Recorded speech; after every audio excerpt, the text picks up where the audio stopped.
प्रधानमंत्री नरेंद्र मोदी के सामने सबसे बड़ी चुनौतियों में से एक थी देश को यह भरोसा दिलाना कि जो विकास का वादा उन्होंने किया था उसे वो वाकई पूरा करेंगे। शुरू में प्रधानमंत्री मोदी की विकासोन्मुख योजनाएं चौंकाने वाली लगी, लेकिन धीरे धीरे जब समय बीतता गया तो तस्वीर थोड़ी स्पष्ट होती गई।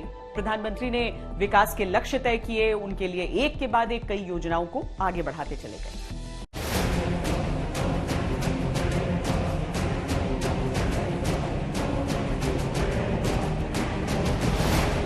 उन्होंने उस भाषण के अंदर कहा कि 2 अक्टूबर को महात्मा गांधी जी की जयंती पर देश में सफाई अभियान चलेगा, हम प्रत्येक कोने में सफाई करेंगे। उन्होंने स्वयं झाड़ू पकड़कर सफाई अभियान किया। मोदी जी ने वास्तव में जिसके बारे में कोई नहीं सोचता सफाई के बारे में, केवल अपने घर की सफाई के बारे में सोचते हैं, पड़ोसी की सफाई के बारे में नहीं सोचते। इतना मुझे उनसे मिलकर मुझे सीखने का मौका मिला। सफाई का महत्व नरेंद्र मोदी ने अपने जीवन काल की हर अवस्था से सीखा था और जब देश का उत्तरदायित्व संभाला तो सबसे पहले उसी से देश को जोड़ा। बात छोटी सी थी लेकिन जनमानस के मन में घर कर गई। साथियों, अगर आप बहुत बारीकी से गौर करेंगे, मनन करेंगे तो पाएंगे कि जब हम अस्वच्छता को, गंदगी को दूर नहीं करते तो वही अस्वच्छता हम में परिस्थितियों को स्वीकार करने की प्रवृत्ति पैदा करने का कारण बन जाती है, वैसी प्रवृत्ति पैदा होने लगती है। आई यूज्ड टू से बट मोदी जी की बहुत अच्छे कुंड हैं, बहुत सारे मथुरा में ना, सोमने ये कुंड वो कुंड, हर जगह कुंड होता है, but Kund is filled with all filthy things. तो मैं क्या कहूँ, कैसा समझाएं लोगों को, गांव वालों को समझ में नहीं आता, सारा गंदा कूड़ा कचरा उसी में डालता है। Then he says, I advise you one thing, you call it as a jal mandir, then the people will stop throwing kachra in that. So it's exactly it happens. So I tell them that यहाँ पे ये जल कुंड में, ये तो जल मंदिर है, इसको आप अच्छी तरह से रखो। So now my problem of that all those dirty things are all solved by him. फिर शुरू हुई प्रधानमंत्री के तौर पर नरेंद्र मोदी की विकास यात्रा। उन्होंने गरीबों और समाज के ऐसे तबकों को चिन्हित करके एक के बाद एक ऐसी योजनाएं बनाई और सामने रखी जो उनके विजन को और स्पष्ट करती थी। उन मेरे गरीब परिवारों की रक्षा कौन करेगा? भाइयों बहनों, इस आजादी के पर्व पर मैं एक योजना को बहुत तेज आगे बढ़ाने का संकल्प करने के लिए आपके पास आया हूं। एक प्रधानमंत्री जन धन योजना। इस प्रधानमंत्री जन धन योजना के माध्यम से हम देश के गरीब से गरीब लोगों को बैंक अकाउंट की सुविधा से जोड़ना चाहते हैं।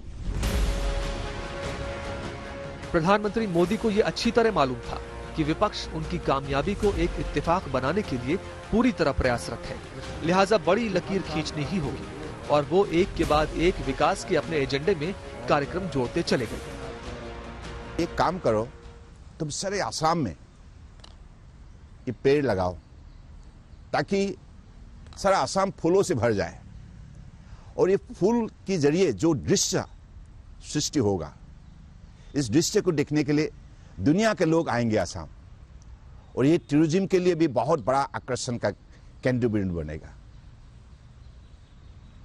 तो तब मोदी जी ने जब हमें हौसला दी, मार्गदर्शन दी, तुरंत हमने तय किया कि असम के अंदर हम फल फूल औषधि, असम की बायोडायवर्सिटी को प्रिजर्व करने के सिलसिले में, प्रमोट करने के सिलसिले में हम लोगों ने 10 करोड़ पेड़ लगाने का निर्णय किया। देश के हर परिवार को बैंकिंग सिस्टम से जोड़ने के लिए प्रधानमंत्री मोदी ने 15 अगस्त 2014 को जन धन योजना की शुरुआत की। अभी तक जन धन योजना के तहत देश में 45 करोड़ से अधिक बैंक खाते खोले जा चुके हैं। हर तरह की सब्सिडी का लाभ इसी अकाउंट के जरिए मिल रहा है। अक्सर इस बात पे उज्ज्वला योजना केंद्र सरकार की एक बड़ी उपलब्धि है। केंद्र सरकार उज्ज्वला योजना के तहत गरीबी रेखा से नीचे जिंदगी गुजारने वाले परिवारों के लिए घरेलू रसोई गैस यानी एलपीजी कनेक्शन मुफ्त में मुहैया कराती है। सरकार का दावा है कि 25 अप्रैल 2022 तक 9 करोड़ से अधिक कनेक्शन बांटे गए। अब हम लोग हमेशा चूल्हा रहित, ईंधन रहित चूल्हे की बात करते थे। उस बात को उन्होंने साकार किया, समझा, और आज उज्ज्वला योजना के तहत लगभग 8.5 करोड़ महिलाओं को मुफ्त गैस कनेक्शन दिया जा चुका है और इस वित्त वर्ष में 1 करोड़ और अधिक महिलाओं को देने का लक्ष्य रखा गया है। 2019 में पीएम मोदी प्रधानमंत्री किसान सम्मान निधि योजना की शुरुआत की थी। इसी योजना के तहत सरकार किसानों के बैंक खातों में हर साल 6,000 रुपए जमा कराती है। आयुष्मान भारत योजना केंद्र सरकार का फ्लैगशिप कार्यक्रम है। इस योजना के तहत गरीबी रेखा से नीचे यानी बीपीएल कैटेगरी में आने वाले परिवारों को 5 लाख रुपए तक का कैशलेस स्वास्थ्य बीमा उपलब्ध कराया जा रहा है। प्रधानमंत्री स्वच्छ भारत मिशन के अंतर्गत ग्रामीण और शहरी इलाकों में स्वच्छता को बढ़ावा देने के लिए शौचालयों का फ्री में निर्माण किया गया है। गांव-गांव में इस योजना का लाभ लोगों को मिल रहा है। इस योजना के अंतर्गत लोगों को घर बनाने में मदद दी जाती है। प्रधानमंत्री आवास योजना के तहत शहरी और ग्रामीण लोगों को घर दिए जाते हैं। जिनके पास कच्चे मकान हैं, लोगों को कम ब्याज पर लोन दिया जाता है, जिसमें सब्सिडी भी दी जाती है। लोगों के साथ संबंध में, लोगों के प्रति दृष्टिकोण में जो गुणात्मक क्वालिटेटिव ट्रांसफॉर्मेशन आया है, उसको नया भारत कहते हैं, जिसमें तुलसी गौड़ा, राधे देवी, लक्ष्मी कुट्टी है। अब हमको नहीं लगता कि पद्म अवार्ड कोई मंगल ग्रह से लोग आकर ले जाते हैं। पद्म अवार्ड केरल के, कर्नाटक के, बिहार के, असम के, बंगाल के गांव में रहने वाला चित्रकार, समाज सेवी, राष्ट्र सेवी पद्म अवार्ड का हकदार है। तो जो संवेदनशीलता की घटनाएं हम देखते हैं, वो उसको शासन व्यवस्था से कैसे प्रधानमंत्री नरेंद्र मोदी जी ने जोड़ दिया, यह एक अद्भुत घटना है जो भारत को इंडिया से भारत बनाता है। इसके अलावा प्रधानमंत्री मुद्रा योजना से मिल रहे फायदे हो या फिर सुकन्या योजना से या फिर जीवन ज्योति बीमा हो, देश में रहने वाला हर कोई प्रधानमंत्री मोदी के आत्मविश्वास को महसूस करने लगा है।